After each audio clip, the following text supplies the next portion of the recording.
बच्चों, जैसे आपको जो है व्हीटस्टोन सेतु के सिद्धांत पर पिछले वीडियो में आपको मीटर सेतु बताया गया और दूसरा पॉइंट हमारा था विभव मापी। तो विभव मापी देखिए, मीटर सेतु और विभव मापी दोनों ही हमारे जो है कि इंटरमीडिएट जो है कि प्रायोगिक परीक्षा के जो है कि बहुत ही महत्वपूर्ण जो है इंस्ट्रूमेंट है और इसे सिखाया भी जाता है, लैब में अवेलेबल भी है। जब आप लोगों का क्लास प्रारंभ होगा तो जो है कि ये सब जो है कि प्रैक्टिकल कराया जाएगा। मीटर सेतु और क्या है विभव मापी आपको दी जाएगी और इससे संबंधित सबसे प्रैक्टिकल कराया जाएगा। तो सबसे पहली बात यह है कि किसी चीज की थ्योरी अगर आपको सही से पता हो तो प्रैक्टिकल करने में काफी क्या होती है, आसानी होती है। थोड़ा सा चीजें जो है कि सामने रख कर जब बताई जाती है तो थोड़ा ज्यादा जो है कि बात समझ में आती है। कि फिर भी जो है कि मैं आप लोगों को जो है समझाना चाहूंगा, जैसे विभव मापी का हम उपयोग कहाँ कहाँ करते हैं। तो विभव मापी का दो प्रमुख उपयोग है। कि पहला उपयोग है हमारा कि सबसे पहली बात है कि किसी दो सेल है और दो सेलों के विद्युत वाहक बल को जो है कि हम पता कर सकते हैं, उनकी तुलना कर सकते हैं कि पहले विद्युत वाहक बल और पहले सेल के विद्युत वाहक बल और दूसरे सेल के विद्युत वाहक बल में क्या अनुपात है, क्या रेशियो है। तो पहला इसका फर्स्ट जो है कि उपयोग यही है कि दो सेलों का विद्युत वाहक बल पता करना है ना।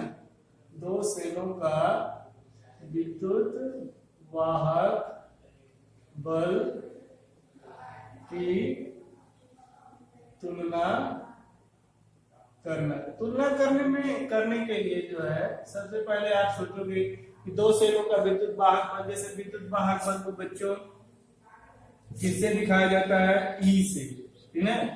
तो किसका विद्युत वाहक बल अधिक है, दो सेल अगर ले रहे हैं तो पहले सेल का यह विद्युत वाहक बल हमने क्या मान लिया, E1 और दूसरे सेल का विद्युत वाहक बल हमने क्या मान लिया, E2। जब दो सेलों के विद्युत वाहक बल की तुलना करने की बात आती है तो हम हमेशा जो है एक रेशियो निकालते हैं, E1 अपॉन E2 की वैल्यू पता करते हैं। इस तरह से दो सेलों के विद्युत वाहक बल की तुलना होती है। तो विभव मापी द्वारा जो है कैसे जो है कि करने का मतलब ये कि दो सेलों के विद्युत वाहक बल की तुलना की जाएगी। सबसे पहले तो हम परिपथ तैयार करते हैं।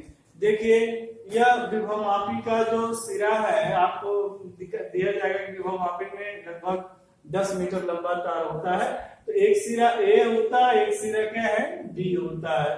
तो हम जो है कि पहले हम प्राथमिक परिपथ तैयार करते हैं। ये हमारा प्राइमरी है और ये क्या है, ये प्राइमरी परिपथ है और ये क्या है, सेकेंडरी है, द्वितीयक परिपथ है।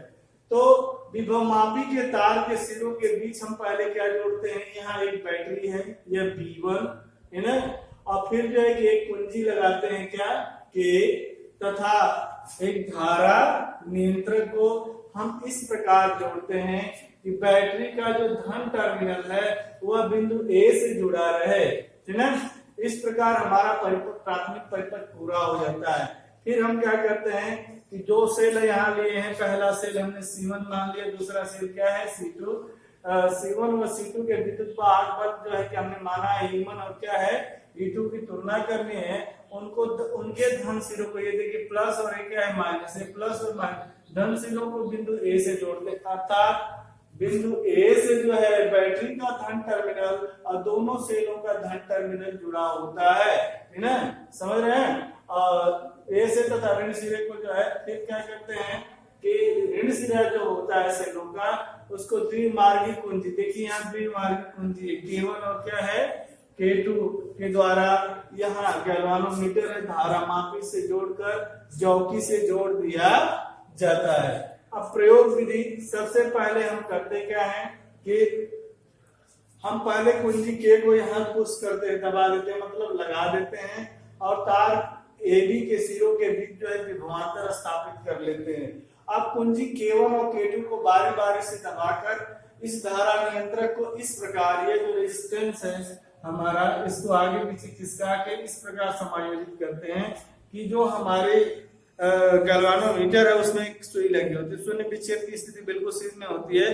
तो हम जो है कि तार के बीच में जौकी को टच कराएंगे अगर तो कुंजी में दोनों दिशाओं में अगर विक्षेप होगा तब हम कहेंगे कि हमारा परिपथ बिल्कुल क्या है, ठीक है। अगर एक ही साइड में सुई जो है जाती है बार बार, चाहे बामावर चाहे क्या है दक्षिणावर, तो हमारा परिपथ बिल्कुल द्वितीय परिपथ हमारा ठीक नहीं है। तो हम पहले परिपथ को चेक कर लेते हैं, ना। और इसके बाद तो दोनों तरफ विक्षेप जो है जाने लगता है, तब हम क्या है कि कुंजी K1 को जो है दबाकर इस सेल C1 को जो है परिपथ में ले लेते हैं, K2 खुला रहता है ना। फिर जो है कि हम करते क्या है कि जॉकी द्वारा शून्य विक्षेप की स्थिति हम क्या करते हैं, प्राप्त करते हैं। जैसे अगर हम मान लें कि कहने का मतलब ये है कि शून्य विक्षेप की स्थिति बिंदु A से L1 दूरी पर P1 पर प्राप्त होती है, तो अब कहने का मतलब है कि A से P1 की दूरी L1 है, तब सेल का C1 का विद्युत वाहक बल P1 बराबर क्या होगा, K L1, जहाँ K जो है विभव प्रवणता है, विभव प्रवणता। इसी तरह से पुनः कुंजी K1 को हम क्या करते हैं, खुला कर देते हैं, K2 को दबाकर सेल C2 को परिपथ के अंदर लिया जाता है। फिर परिपथ में जब हमारा सेल C2 जो है आ जाता है, तो उसी जॉकी के द्वारा फिर शून्य विक्षेप की स्थिति हम प्राप्त करते हैं, स्टार पे टच कराते हैं। तो मान लीजिए कि P2 पॉइंट पे जो है शून्य विक्षेप की स्थिति अगर आ जाती है, तो A से P2 तक की दूरी अगर हम L2 मान लें, तब जो है दूसरे सेल C2 का जो है विद्युत वाहक बल E2 बराबर क्या होगा, K into L2। अब हमको दोनों सेलों का विद्युत वाहक बल मालूम हो गया।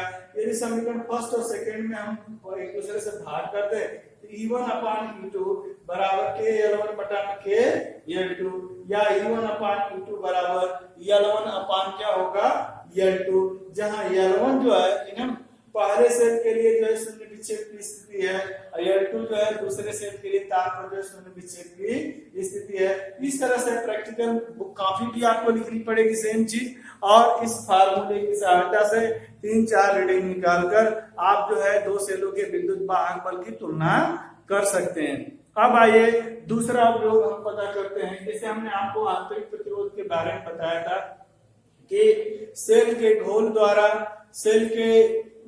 द्वारा जो है कि धारा के मार्ग में उत्पन्न प्रतिरोध को हम सेल का आंतरिक प्रतिरोध कहते हैं, और सेल के आंतरिक प्रतिरोध को स्मॉल r से दिखाया जाता है। अब मैं आपको बताऊं कि सेल का जैसे आपको ये हमेशा संज्ञान में रहना चाहिए कि अगर तुमसे वाइवा में पूछते हैं बेटा विभवमापी यूज करते हो, इसका जो है कहने का मतलब है कि उपयोग कहाँ कहाँ कर सकते हो, तो आप कह सकते हो कि सर विभवमापी का उपयोग जो है हम दो सेलों के विद्युत वाहक बल की तुलना करने में कर सकते हैं, और जो है कि हम किसी सेल का आंतरिक प्रतिरोध भी जो है कि विभवमापी की सहायता से हम प्राप्त कर सकते हैं। तो इसके लिए देखिए बिल्कुल परिपथ एक जैसा है, बस थोड़ा सा अंतर है। इसमें जो है परिपथ पहले बताएं, विभवमापी के तार के सिरे हैं A और क्या है B, को बैटरी B1 और कुंजी क्या है K, तथा धारा नियंत्रक से इस प्रकार जोड़ा जाता है कि बैटरी का जो धन टर्मिनल है वो किससे, बिंदु A से जुड़ा रहे।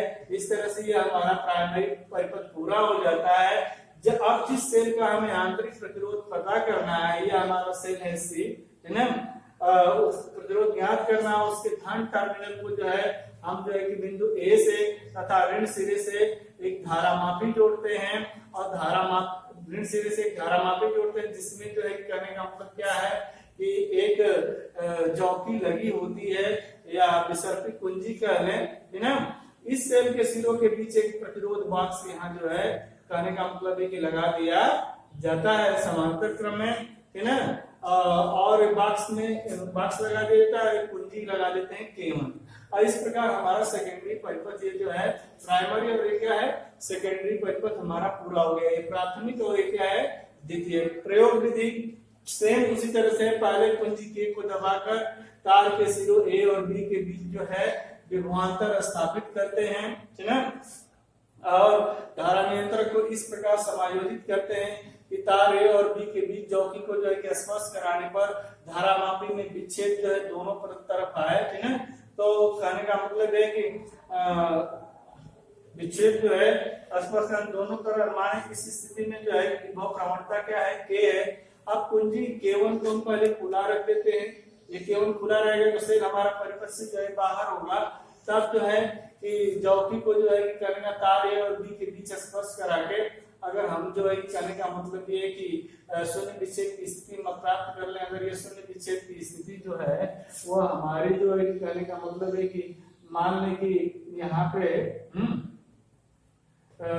P1 है, तब जो है कि चूंकि सेल हम इस परिपथ में शामिल नहीं है तो परिपथ हमारा बिल्कुल ओपन है, तब सेल का विद्युत वाहक बल जो है, सेल का टर्मिनल विभवांतर जो है वह जो है कहने का मतलब है कि सेल के विद्युत वाहक बल के क्या होगा, बराबर होगा।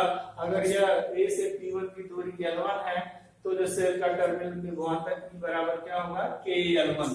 अब दूसरी स्थिति में कुंजी K1 को एक कोई प्रतिरोध यहाँ R को निकाल लेते हैं और फिर K1 को जो है दबाकर यह देखा जाता है कि फिर विसर्पित कुंजी अर्थात जौकी को तार A और B के बीच जो है करने का स्पर्श कराकर शून्य विच्छेद की स्थिति हम बच्चों प्राप्त करते हैं। अगर मान लें कि A से शून्य विच्छेद की स्थिति बिंदु P2 पर प्राप्त होती है जिसकी लंबाई क्या है, L2 है। इस स्थिति में सेल का टर्मिनल विभवांतर जो है सेल के विद्युत वाहक बल से कम होगा अर्थात V बराबर K इंटू क्या होगा, L2, जहाँ K विभव प्रवणता है। तब सेल का जो है कि आंतरिक प्रतिरोध अगर हम भाग दे दें समीकरण फर्स्ट से सेकंड में तो E अपान B बराबर K अपान L1 अपान K से K जो है निरस्त हो जाएगा। E अपान B बराबर L1 अपान क्या है, L2। तो सेल के आंतरिक प्रतिरोध का जो फार्मूला आपको पीछे बताया गया था कि R बराबर E अपान B माइनस 1 इंटू क्या है, R। तो E अपान B की जगह L1 अपान L2 रख दें तो R बराबर L1 अपान L2 माइनस 1 इंटू क्या है, R। अर्थात इस फार्मूले से यदि हमको जो है कि दोनों स्थितियों में जब कुंजी K1 खुली हुई हो और जब कुंजी K1 जो है बंद हो तो अगर हमको जो है कि करने का मतलब ये मालूम पड़ जाए कि शून्य विच्छेद की स्थिति क्या है, इस फार्मूले से हम जो है सेल का आंतरिक प्रतिरोध ज्ञात कर लेते हैं। इस तरह से 3-4 रीडिंग लेकर उसका माध्य ज्ञात कर लिया जाता है। इस तरह से हमको दिए गए सेल का आंतरिक प्रतिरोध ज्ञात हो जाता है। बच्चों अब यह जो है कि लेसन समाप्त हो जाता है। आप इसको अच्छे से जो है कि स्टडी करिएगा और फिर जो है कि आपको जो है कि जब पढ़ाया जाएगा तो और आगे समझाया जाएगा।